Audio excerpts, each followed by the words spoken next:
Halo teman-teman, selamat datang di Sudut Koma, gue Nobi Kurniawan dan hari ini sudah waktunya video wrap up lagi. Dan untuk video kali ini akan ngebahas buku-buku yang udah gue selesaikan di bulan Mei kemarin. Dan seperti judul video ini, bulan kemarin tuh gue full jadi comic book reader aja. Atau at least untuk buku-buku yang berhasil gue selesaikan ya. Gue baca juga beberapa novel, tapi kebetulan novelnya tuh tebel-tebel semua. Alhasil belum selesai di bulan Mei kemarin dan mungkin kalian akan ketemu sama buku-buku tebel tadi di video wrap up selanjutnya.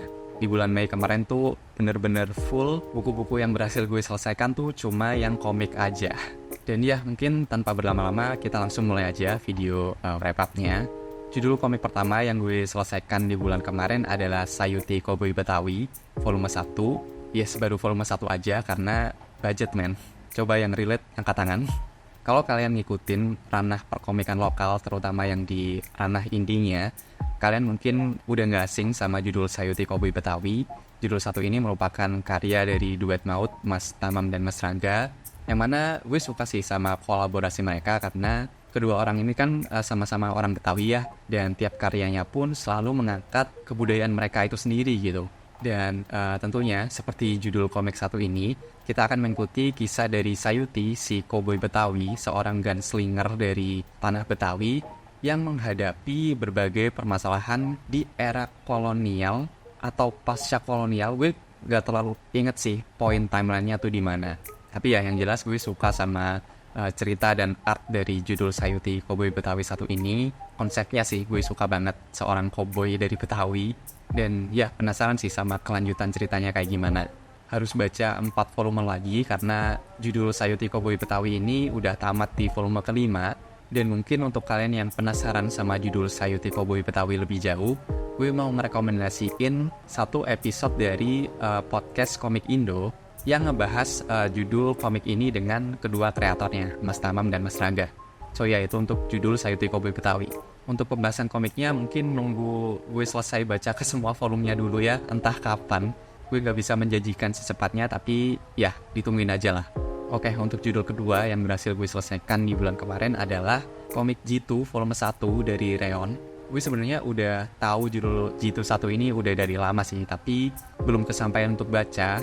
Dan beberapa waktu kemarin keinginan gue untuk baca komik Jitu 1 ini tuh jadi jauh semakin besar saat judul Jitu, Bandits of Batavia, dan Locus tampil sebagai 3 IP Indonesia di Cannes Film Festival. Dan karena kebetulan pas gue main ke Komik Para 4 kemarin, saat gue mampir ke boothnya komunitas baca komik lokal, komik Jitu ternyata ada di sana.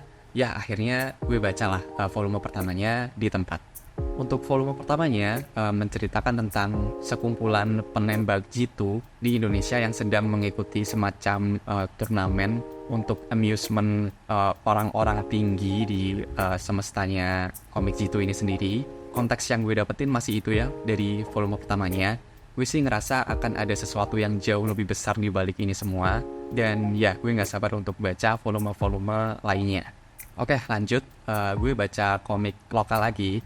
Kali ini tuh versi digital di aplikasi Ipustas, yaitu komik Pulang, satu komik antologi dari Koloni yang sebenarnya udah terbit dari lama sih, dari gue SMA mungkin. Dari awal komiknya terbit tuh sebenarnya gue udah penasaran, tapi somehow gak kesampaian untuk beli dan gak kesampaian untuk baca sampai sekarang. Tentunya karena komik ini merupakan komik antologi, di dalamnya akan berisi banyak sekali cerita dari banyak sekali komikus yang tentunya bertemakan soal pulang tadi. Gue ngerasa komik satu ini tuh cocok banget dibaca pas suasana mudik gitu ya. Dan kalau nggak salah lagi, komik ini tuh terbitnya juga di masa-masa itu gitu dulu. Sayangnya gue baru baca sekarang dan nggak dalam konteks mudik juga.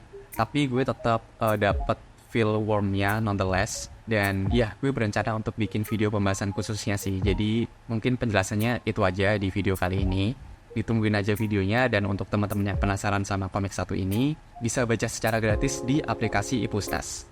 Oke, next gue baca satu karya kolaborasi antara Mas Tamam dan Mas Rangga lagi, yang mana merupakan karya terbarunya, yaitu Sohibul Hikayat, kisah seram yang benar terjadi di Jakarta.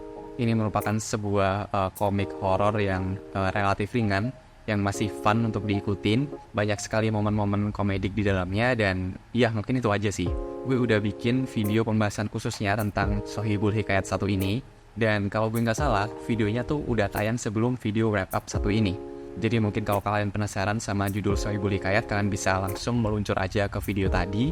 Oke, next gue baca satu manga Jepang yang mana masuk ke dalam list komik-komik yang gue klaim secara gratis di Google Playbook dulu banget waktu ada event apa gitu. Banyak banget komik-komik di list tadi yang belum gue baca sampai sekarang. Dan kali ini gue nyicil satu lagi, yaitu judul Blue Period. Judul satu ini menceritakan tentang satu tokoh SMA yang sebenarnya dia tuh relatif pinter ya. Tapi karena satu dan dua hal dia semacam jatuh cinta dengan seni, dan momennya tuh pas banget saat mereka lagi ngisi plan mereka kuliahnya tuh pengen kemana, dan si tokoh utama tuh memutuskan untuk pengen masuk ke sekolah seni.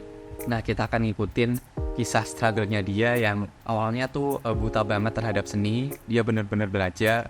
Kemudian ada momen keraguan dari berbagai orang di sekitarnya lah. Ada dari guru, ada dari orang tua. Gue ngerasa banyak banget momen yang gue rasa dekat dari manga satu ini. Karena gue juga berangkat dari seni dan desain juga kan. Contohnya tuh kayak momen ibunya yang sempat ragu. Kemudian setelah melihat hasil dari kerja keras si tokoh utama, ibunya tuh ngomong kalau oh ternyata nggak ada lagi yang harus dilakukan selain mensupport anakku satu ini gitu. Itu sweet banget sih. Kemudian ada momen yang ngebahas alat-alat seni itu mahal banget. Itu wah relate banget. Kemudian ada poin yang ngebahas orang lain yang jauh lebih superior dari kita skillnya. Ya overall gue sangat merasa dekat sih sama judul Blue Period 1 ini. Gue nggak tahu apakah gue akan lanjutin baca volume kedua dan seterusnya. Karena jujur gue juga nggak tahu apakah judul 1 ini udah diterjemahkan di Indonesia. Tapi ya we'll see lah kalau gue end up ngikutin Blue Period lebih lanjut gitu. Oke, next adalah komik terakhir yang gue selesaikan di bulan Mei kemarin, yaitu komiknya Mas Mato di waktu ini. Ini juga merupakan hasil khilaf gue dari acara Komik Para 4 kemarin, sama kayak judul Sohibul Hikayat tadi. Mas Mato sendiri merupakan seseorang yang gak asingnya di ranah perkomikan lokal, tapi somehow tuh gue baru kenal, baru tahu akhir-akhir ini, dan nyesel sih kenapa gak tahu dari dulu, karena ternyata karya-karyanya tuh bagus banget gitu. Well, karya Mas Mato pertama yang gue baca ada di judul Pulang tadi sih. Oh ya, gue belum mention ya. Untuk judul Pulang, story yang gue suka ada di ceritanya Mas Mato. Sedangkan untuk gaya gambar yang paling gue suka ada di ceritanya Mas Weta. Somehow gambarannya Mas Weta di komik Pulang tadi tuh lumayan beda gitu dari biasanya. So ya, anyway. Karya Mas Mato pertama yang gue baca ada di judul Pulang tadi, dan itu gue suka banget. Dan kemudian gue langsung lanjut ke di waktu ini. Padahal sebelumnya gue pengen nyimpen komik satu ini untuk gue baca nanti. Biasalah gue endapin dulu di tumpukan TBR. Tapi setelah baca judul Mas Mato di antologi Pulang tadi, gue langsung gue pengen baca karya Mas Mato yang lainnya. Dan ya gue suka banget sih. Ceritanya sama-sama warm kayak cerita di antologi Pulang tadi. Blurb singkat di belakang bukunya tuh sedikit banget, yaitu sekelebat kisah tentang asa yang pupus dan perjalanan seiring waktu. Kita akan mengikuti kisah perjalanan tokoh utamanya yang tiba-tiba terbangun di masa lalu, karena satu hal yang tentunya nggak bisa gue ceritain karena akan bersifat spoiler. Dan ya, kita akan mengikuti kisah perjalanan si tokoh utama menelusuri kisah kehidupannya di timeline yang sudah lewat tadi gitu. Ceritanya gue gak expect akan sehangat ini, semelo ini juga. Gue tearing up bacanya beneran. Dan ya gak akan gue jelasin lebih jauh karena gue udah janji sama Mas Mato untuk bikin video pembahasan khususnya secara terpisah. Jadi ya tungguin aja. So ya, itu tadi untuk judul-judul yang sudah gue selesaikan di bulan Mei kemarin. Seneng sih bisa baca berbagai komik lokal yang, gak full komik lokal sih, tapi banyakan komik lokal yang keren-keren dan gue suka banget sih.